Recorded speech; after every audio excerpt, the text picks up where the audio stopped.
ბევრი წერდა, მაგრამ ერთი მოხდა განსაკუთრებით თვალში. რაფერი გავაკეთო ხუთქულიანებიო და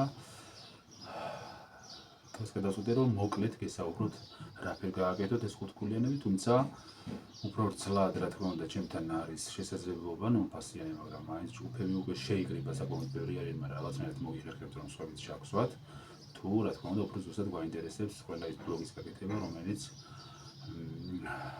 გამოსტებზე უნდა ჩააბაროთ თქვენ.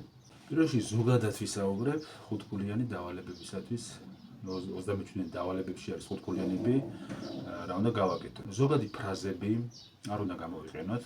თუ მაგალითად რაღაც ომთან დაკავშირებით არის შეკითხვა და ჩვენ დავწერთ რომ მიზეზი იყო ომი და დაპირისპირება, მიიღებთ 0 ქულას.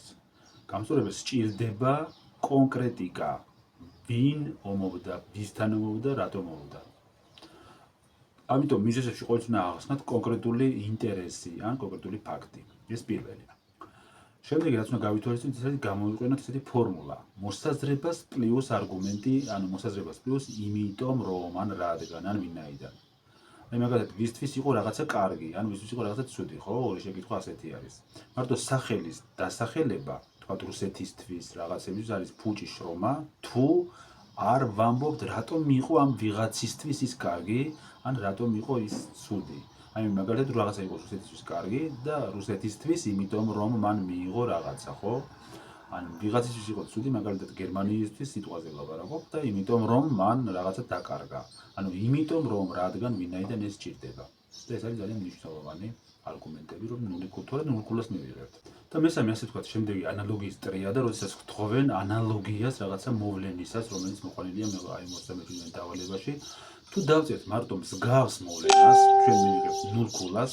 თუ დავწერთ მარტო არგუმენტებს, მივიღებთ 0 ქულას. ამიტომ აუცილებლად დავასახელოთ მოვლენა, შემდეგ იქ არის ადგილი პასუხების ფუნქციაში და გავამყაროთ პირველი არგუმენტით, თუ რიდგვანან რა მიზეზით, მასშტაბებით და მეორე არგუმენტით, თუ კიდევ რიდგვანან შედეგით თუ რაღაცთან ორივე მსგავსებაში. ეხლა კონკრეტიკა განვიხილოთ, რაც იყო მოსული გასული წლის, თქვათ, ერთ-ერთ ვარიანტში, ეს იყო ვენის კონგრესთან დაკავშირებით, თუ გაიმართა ვენის კონგრესი და მორჩა, ხო? და შემდეგ როგორ პასუხობთ მას მოკლედ და მკაფიოდ ყოველგვარი ლიტერატურული გადახმებების გარეშე. პირველი გვეკითხება ამასთან დაკავშირებით, რა მიზეზმა გამოიწვია. რა თქმა უნდა, უნდა გაგახსნას მაშინ, რომ ეს იყო ნაპოლეონის იმპერიის დამარცხება და ევროპაში რევოლუციამდელი საზღვრებისა და მონარქიების აღდგენის, ესე ვთქვათ, აუცილებლობა და ჩავწერთ ასე, როგორც თქვი. მეორე შეკითხვა გვეუბნება, ვისთვის იქნებოდა ეს დადებითი და რა თქმა უნდა, არგუმენტიც მოყავს. ჩვენ წერთ მოსაზრებას, რომ ეს იქნებოდა ანტიფრაგული კოალიციისთვის, ანტიფრაგული კოალიციის წამყვანი ქვეყნებისთვის და მე ვიწევთ რადგან, იმიტომ რომ და ასე შემდეგ, რადგან, თქვათ რადგან მათ აი ამ სისტემით მიიღეს ახალი ტერიტორიები. ნუ რუსეთმა მაგალითად პოლონეთი, ავსტრია, ჩრდილო იტალია შეგვიძლია დავაკონკრეტოთ და განიმტკიცეს მონარქიული მმართველობა. შემდეგი კითხვა მოდის, ვისთვის იყო უარყოფითი ვენის კონგრესის გადაწყვეტილება, ხო?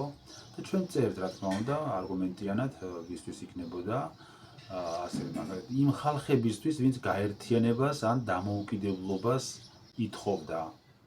თქვათ იტალიელები, გერმანელები, შეგვიძლია მივედითოთ, რადგან ან იმიტომ რომ ვენის კონგრესმა საერთოდ უგულებელყო მათი ინტერესები და ხელოვნურად შეინარჩუნა, თქვათ იტალია და გერმანიის ასე თქვათ პოლიტიკური დაგსახსოვრობა. ნუ მეტი ადგილი არც გვექნება იქ. მეოთხე შეკითხვა მოგვთხოვს ანალოგიის მოყვანას პლუს ორი არგუმენტით. და ეხლა რაც მახსენდება მე ამ შემთხვევაში შეიძლება ბევრი გავიხსენოთ, მაგრამ ერთ-ერთი არის ბერლინის კონგრესი, დავწერთ ბერლინის კონგრესი, წელიც შეგვიძლია მივუწოდოთ 19 თუ ვიცით. არგუმენტი ერთი, რატომ არის მსგავსი? ორივე მოიწვიეს მასშტაბური ომის დასრულების შემდეგ ევროპის დიდმა სახელმწიფოებმა, ეს არგუმენტი პირველი და არგუმენტი მეორე. ორივე შემთხვევაში დიდმა ქვეყნებმა მცირე ერების ხარჯზე ხელახლა გადაანაწილეს საზღვრები და გავლენის სფეროები.